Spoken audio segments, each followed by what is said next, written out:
Pooja plastic bottles fit every lifestyle, leak-proof, durable and made from 100% safe virgin plastic. Pooja plastic bottles. Sip smart, sip fresh.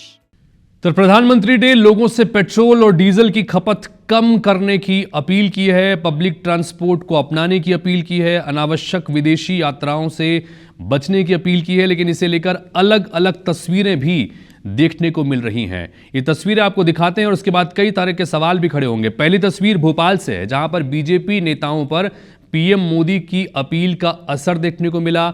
E rickshaw के काफिले के साथ सत्येंद्र भूषण सिंह नजर आ रहे हैं। ये ऑफिस जाने के लिए निकले बीजेपी नेता सत्येंद्र भूषण सिंह हैं, जो बकायदा ई रिक्शा में वहां पर ऑफिस के लिए निकले हैं।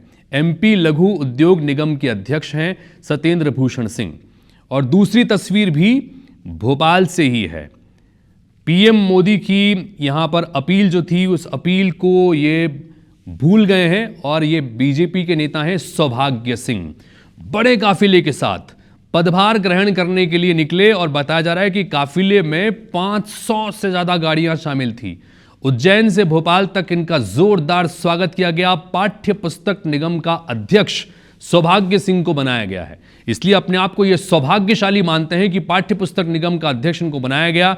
लिहाजा पूरे लवाजमे के साथ 500 गाड़ियों के काफिले के साथ ये निकल पड़े उज्जैन से भोपाल की तरफ। एक तरफ प्रधानमंत्री अपील कर रहे हैं कि युद्ध के हालात को देखते हुए पेट्रोलियम का पदार्थों का इस्तेमाल कम करें, गाड़ी का इस्तेमाल जितना हो सके कम करें, सादा जीवन जिएं, वर्क फ्रॉम होम करें। तो दूसरी तरफ इसी तरह का नजारा भारतीय जनता पार्टी के नेताओं की तरफ से नजर आ रहा है। देखिए, आपको पूरा ड्रोन से भी तस्वीर हम दिखा रहे हैं कि किस तरह से यहां पर बकायदा 500 गाड़ियों के काफिले के साथ एक नेता जो पाठ्य पुस्तक निगम का अध्यक्ष बनाया गया है, तो पदभार ग्रहण करने के लिए ये साहब पहुंच रहे थे। सौभाग्य सिंह इनका नाम है, भारतीय जनता पार्टी के नेता है। हाल ही में जो नियुक्तियां हुई उसमें इनको निगम का अध्यक्ष बनाया गया है। और उसके बाद देखिए पूरा काफिला लेकर चल पड़े हैं। ये उज्जैन से भोपाल तक इसी तरह से गए और अपना पदभार ग्रहण किया। अब सवाल खड़े होता है कि एक तरफ प्रधानमंत्री अलग अलग मंचों के जरिए अपील कर रहे हैं देश के लोगों के साथ में कि चूंकि संकट का समय आ सकता है, लिहाजा पेट्रोलियम पदार्थों का इस्तेमाल संभल कर करें, आप वर्क फ्रॉम होम करें, इस तरह के तामझाम से बचें। और क्या प्रधानमंत्री की इस अपील का असर भारतीय जनता पार्टी के नेताओं पर हो रहा है? ये तस्वीर तो कम से कम इस बात की गवाही नहीं दे रही है। और इस मामले को लेकर जाहिर सी बात है कि सियासत भी शुरू हो गई है।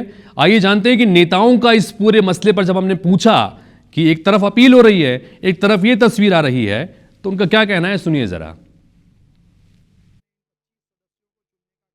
गिनी चुनी गाड़ी आ रही, 100-500 गाड़ी होनी थी और हमारे जो कार्यकर्ता बन के आ रहे हैं वो 2 या 4 गाड़ी में बैठे हुए। मैं खुद एक गाड़ी से घूम रहा हूँ। हमारे जो प्रधानमंत्री जी का, माननीय मुख्यमंत्री जी का आदेश है, उस आदेश का अक्षरशः भारतीय जनता पार्टी का कार्यकर्ता पालन करता है। कांग्रेस के पास कोई बचा ही नहीं। कांग्रेस को झूठी अफवाह फैलाने का काम बचा कांग्रेस के पास बचा नहीं। या ये युद्ध बंद हो गया तब इस तरह की बात करने का क्या उचित है? और फिर भी इनकी बात को कोई इनका कार्यकर्ता नहीं मान रहा है, तो अपने विचार आप आम जनता मत होइए। और निश्चित तौर पर इन बातों को देखकर मध्य प्रदेश या देश की जनता